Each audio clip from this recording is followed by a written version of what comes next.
The Palace Museum stands at the heart of Beijing, and it's expanding into Hong Kong with a building designed to house hundreds of its priceless treasures. The new 7-story, $450 million Hong Kong Palace Museum is dedicated to Chinese art and culture. Its July opening coincides with the 25th anniversary of the city's handover from British rule to China.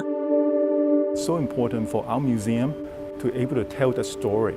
Where does Chinese civilization come from? And how is Chinese civilization connect with other civilization? Because we're not alone, right? So I think that's important, especially at a time when the world is so polarized and divided.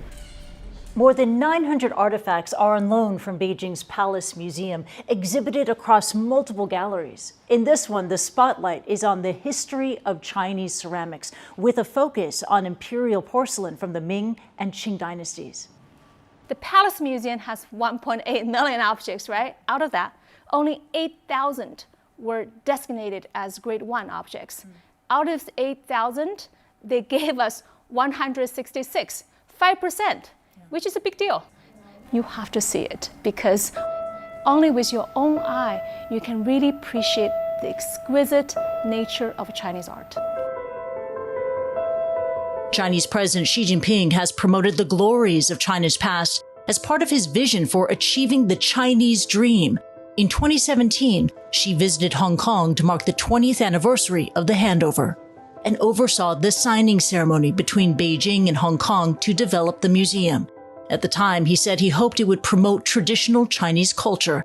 As the president's push for cultural soft power is being realized in the city, freedom of expression has been curtailed.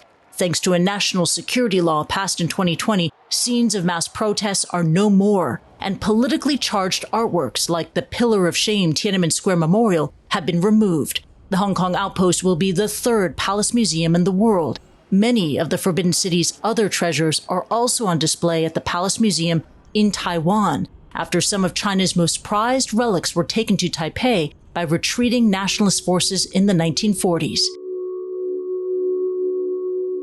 We have these experts from Beijing and China, as well as Taiwan, working together with us in our museum. So I can only imagine that that dialogue will continue. I hope that one day there could be an actual collaboration between the three museums. 3 museums housing China's priceless national treasures, but only 2 have the blessing of Beijing, including here, where the capital's influence is already felt. Christy Lustau, CNN, Hong Kong.